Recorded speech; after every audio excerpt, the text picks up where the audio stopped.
Hi everyone! Good morning! Ayan na naman si Ate Channel. Nakatambay lang sa loob ng bahay. Wala na akong ginawa kundi kumain, umupo, matulog. Kumain, umupo, matulog. Ganun na lang ang rotation ng araw ko. As, ano na pala, 1 week ng ganito. Napakahirap din guys, yung nandito ka lang sa loob ng bahay. Nakakabagot din pero no choice.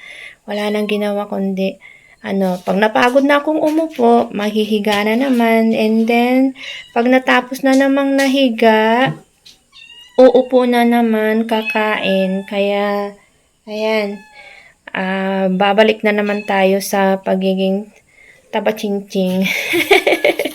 Kain tulog lang ng kain tulog. Kaya yan, nag-gain weight na ako ng 3 kg na ata sa loob ng 1 week.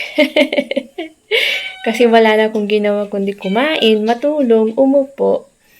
Kasi nga nagtitik ako ng gamot, kailangan kong kumain. And ayan, 1 week nang ganito.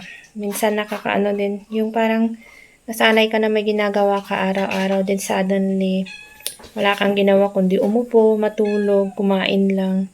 Parang nakakaano din ba, nakakabagot. Pero no choice. And sana nga gumaling na yung aking kamay, ang aking siko. Ayan, para makapag-work na din. Kasi ang hirap din yung nakaupo ka lang ng nakaupo, tapos wala kang ginagawa. Nakaka-boring. Ay, pero tiis-tiis lang ng konti. Pero sabi nila baka 2 to 3 months daw bago babalik sa normal ang lahat. Pero sana makarecover na soon and maging successful naman yung aking siko para walang maging problema. Ganon. Praying for that. Kayo guys, anong ganap sa buhay niyo po today?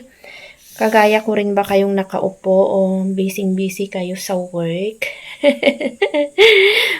Ako naman ay ito lang, paupo-upo lang.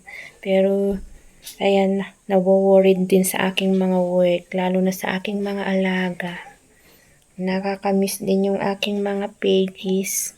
Nakakamiss din mag-workout, sabay ganon. Kaya kailangan lang magpahinga para gumaling ng todong-todo. Anyway, thank you guys for watching. Ito lang ang ganap sa buhay ni Ate Channel po today. Bye everyone!